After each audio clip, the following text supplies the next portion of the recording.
ये है complete question. हालांकि बुक के अंदर खाली क्या मांगा है, पर हम लोग पूरा कैश फ्लो करेंगे आज से ही। आज से मतलब इस क्लास में करेंगे, अगली क्लास में फिर छोटे क्वेश्चन पे आएंगे, उससे अगली क्लास में फिर छोटे क्वेश्चन और करेंगे, उसके बाद फिर कॉम्प्रिहेंसिव क्वेश्चन है जो बड़े वाले वही शुरू हो जाएंगे। तो एक तरह से ये तैयारी है बड़े क्वेश्चंस की आज से ही, ठीक है। चलो ध्यान देना थोड़ा सा, बहुत आसान है, तुम खुद कह दोगे पूरा समझ आ गया। हाँ जी, तुम्हारा साल क्या था, ईयर जैसे एंड हुआ होगा तो सबसे पहले क्या बनाया होगा, यहाँ पर इनकम्स लिखी होंगी, यहाँ पर एक्सपेंसेस लिखे होंगे, यहाँ पर प्रॉफिट बिफोर टैक्स निकाला होगा, यहाँ पर कुछ टैक्स क्वेश्चन के अंदर नहीं है तो टैक्स को इतना मान रहा हूँ 0। फिर यहाँ पर क्या मिला होगा, प्रॉफिट आफ्टर टैक्स। ये कहाँ चला जाता है, रिजर्व एंड सरप्लस के अंदर आओ जरा, पहले इसे उठाओ, इसके अंदर नोट दे रखा है। रिजर्व एंड सरप्लस का ओपनिंग बैलेंस कितना था, दोनों का। जनरल रिजर्व का ओपनिंग बैलेंस था 1 लाख और सरप्लस का ओपनिंग बैलेंस था -20,000। तो यहां जो प्रॉफिट रहा होगा वो प्रॉफिट पहले यहां पर आया होगा। करंट ईयर प्रॉफिट पता नहीं है कितना है। उसके बाद क्वेश्चन में रिजर्व का क्लोजिंग बैलेंस कितना दे रखा है, 1,20,000 दे रखा है ये रहा, और सरप्लस का क्लोजिंग बैलेंस कितना दे रखा है 50,000। इसमें से माइनस यहां से यहां पर कितना भेजा होगा, 20,000 भेजा होगा, मतलब 20,000 तो रिजर्व में चेंज आया है, तो वो तो इसका यहां पर। अब आप इसे ऊपर नहीं बनाएंगे, अब आप इसके नोट पर आएंगे, इसका नोट अटैच करना है आपने। अभी तक आप इसे ऊपर बनाते थे। चलो जरा यहां पर क्या लिखूं, ट्रांसफर टू रिजर्व कितना है, प्लस का 20,000। आओ जरा सरप्लस पे बात करते हैं। सरप्लस में अगर यहां से 20,000 गए हैं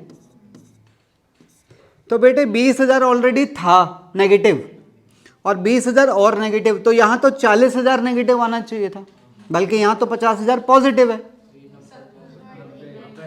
हाँ, आपने यहां पर 90,000 डाला होगा ना, करंट ईयर का प्रॉफिट जो ये रहा होगा ये 90,000 रहा होगा, तो ये 90,000 यहां प्लस का आइटम बन के आया। तो बेसिकली देखा जाए तो मैंने सरप्लस में कितना ट्रांसफर किया है, 70,000 का पॉजिटिव ट्रांसफर किया है। नहीं समझे, क्योंकि सरप्लस 20,000 का नेगेटिव था और आज 50,000 का पॉजिटिव है, तो माइनस के -20 से पॉजिटिव 50 जाने में 70 का ही तो चेंज करोगे। तो यहां पर ट्रांसफर टू सरप्लस कितना करूं, 70, तो ये टोटल कितना मिल गया, यही 90,000 आपको यहां पर लेना है। चेक कर लो पहले आराम से, आपने इसे फैलाने की कोई जरूरत नहीं है, इसका कोई यूज नहीं है, ये सिर्फ आपको समझाने के लिए है। आपने सीधा सीधा एनपीबीटी कैसे निकालना है, इन दोनों का चेंज, इन दोनों का चेंज क्या है, करंट ईयर का ये वाला 90,000 का प्रॉफिट, ये 90,000 किससे बना है, इन दोनों के चेंज से बना है। कोई परेशानी है तो बताओ। बहुत इजी करते हैं कैश फ्लो को आज से। सुनो, जैसे ही आपने आपकी शुरुआत किससे होती है, एनपीबीटी से। एनपीबीटी ढूंढने के लिए आपको कहां जाना है, हमेशा रिजर्व एंड सरप्लस के नोट के अंदर। इसके आगे क्या करना चाहिए, आपकी क्या स्ट्रेटेजी है, कोई हो आपके पास प्लान? बिल्कुल सिंपल तरीका रखते हैं, बिल्कुल सिंपल तरीका। पहली लाइन से सोचना शुरू करो और नीचे चलते चले जाना। इसके अंदर तो कुछ है ही नहीं, ये तो सिर्फ इमेजिनेशन है। एक पहला आइटम क्या है, शेयर कैपिटल, बढ़ रहे हैं।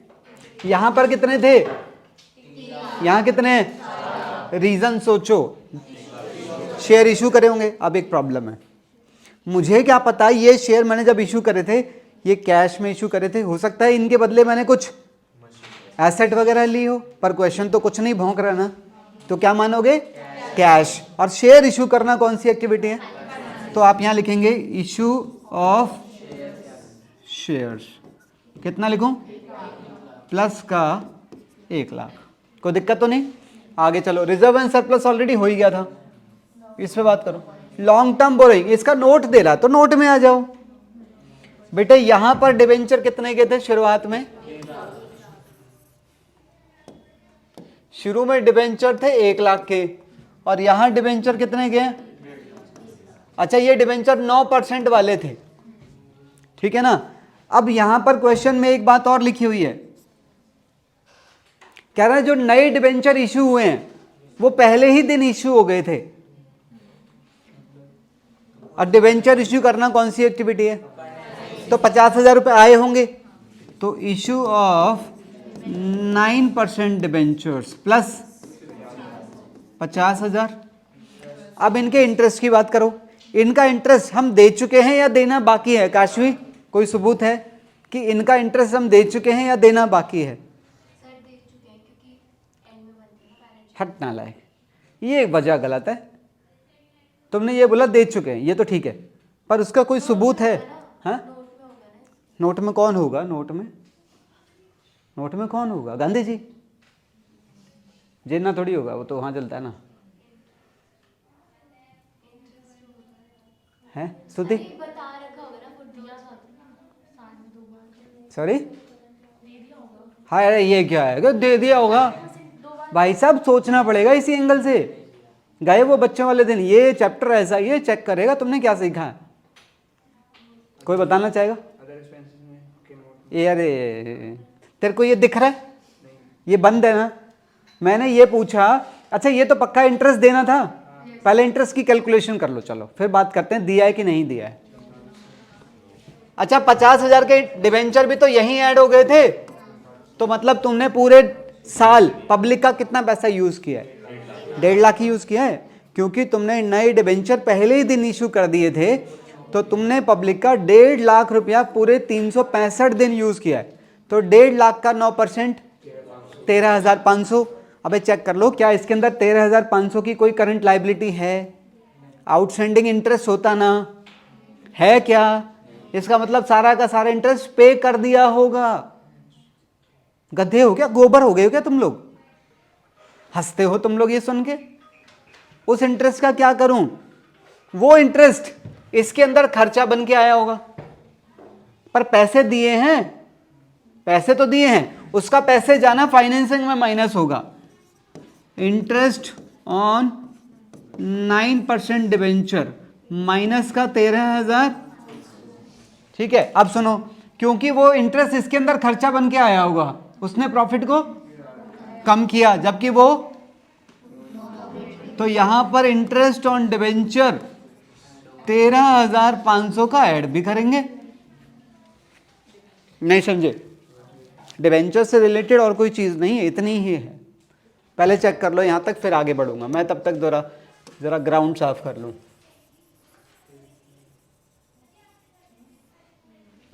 हम जितना करते जा रहे हैं उसको मार्क करते चले जाएंगे। कहो तो आगे बढ़ूं। इसके अंदर क्या है? क्रेडिटर्स। क्रेडिटर्स का चेंज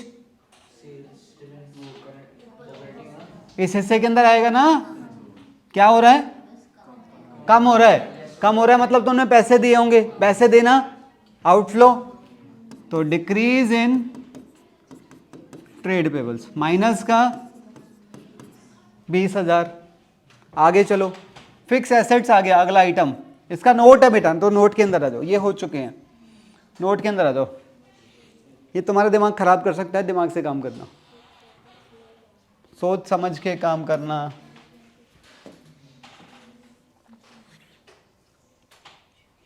मशीनरी यहां पर कितनी थी?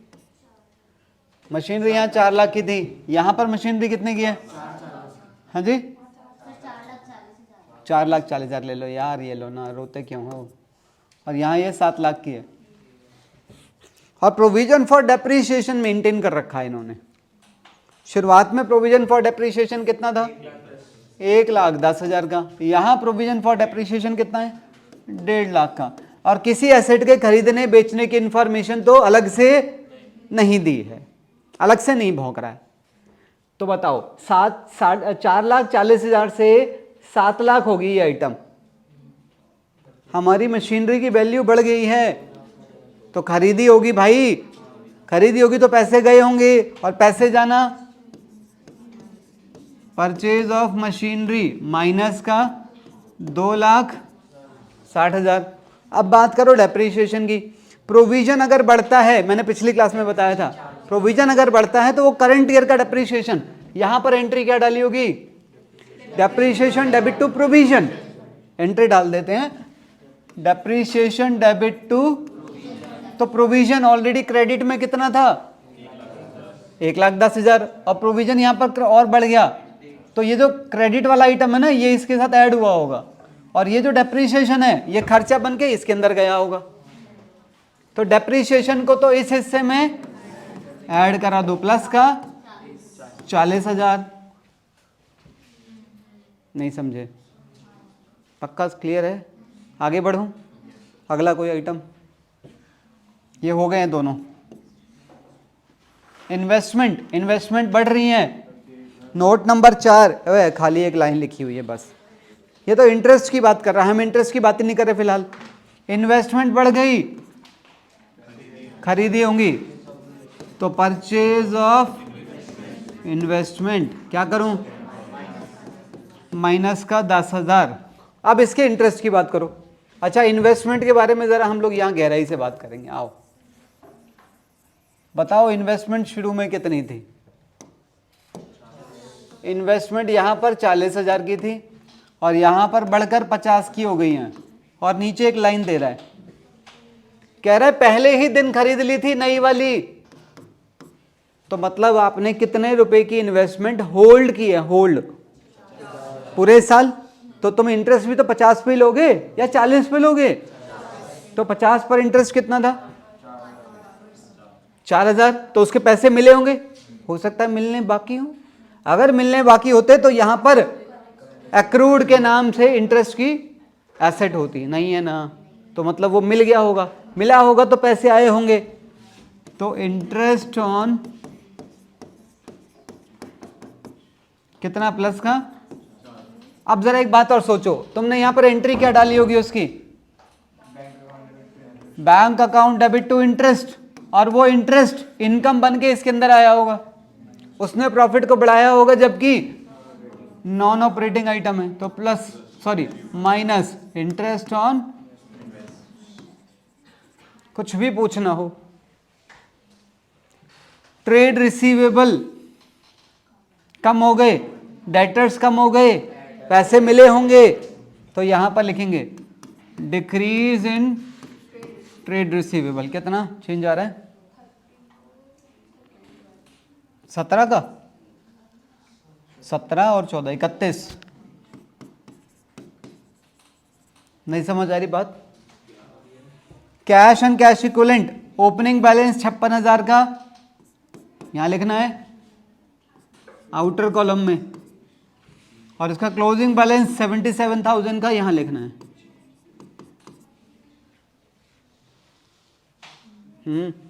यहां पर क्या मिल जाएगा, इन सारी चीजों को प्लस माइनस करके कैश यूज्ड या रिसीव्ड, ठीक है ना। यहां पर भी, यहां देखो वैसे क्या मिल रहा है, कैश यूज्ड मिल रहा है, कितना पैसा ऑपरेटिंग इन्वेस्टिंग में गया है, और इसके अंदर पैसे आ रहे हैं। समझ आया कि नहीं? प्लीज चेक करो एक बार, ठीक से चेक करना, आराम से।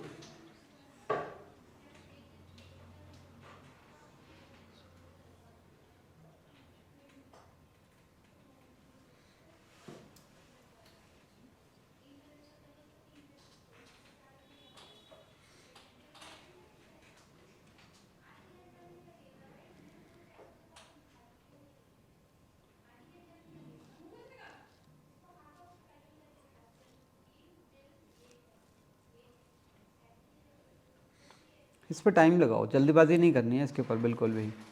ये मैंने जानकर प्रेजेंटेशन को इस तरह से थोड़ा सा कलरफुल दिखा रखा है कि ये चीज़ यहाँ से होते होते होते होते बाहर आ गई, इसका आंसर भी यहाँ से होते होते बाहर आ गया, इसका आंसर भी इस तरह से, ये एक तरह से प्रेजेंटेशन दे रहा है। बस ऐसे रंग मत ले जाना साथ में, पता लगे तुम्हें अकाउंट से ज़्यादा ड्राइंग के नंबर मिल रहे हैं। थोड़े से ही मिलेंगे, कटेंगे ज़्यादा।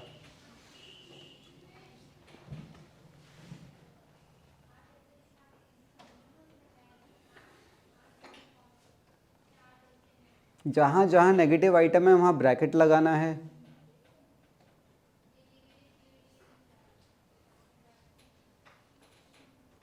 कोई भी आइटम जानना हो कि ये क्यों आया है, हम उस पर बात कर सकते हैं।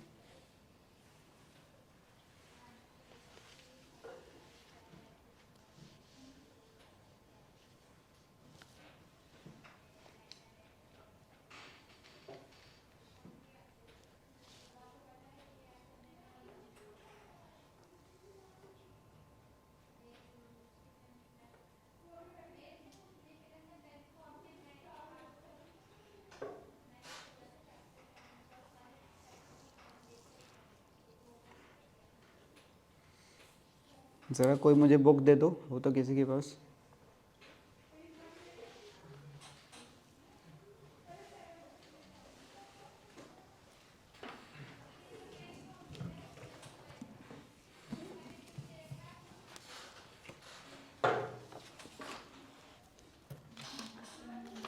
कुछ पूछना है किसी को? हाँ रे, इंटरेस्ट और इन्वेस्टमेंट वाला एक बन हाँ ये लो, बिल्कुल, thank you so much question पूछने के लिए, वरना यहाँ तो लोग सवाल के से तो दूर ही भागते हैं। मैं 1 मिनट बता रहा हूँ बस।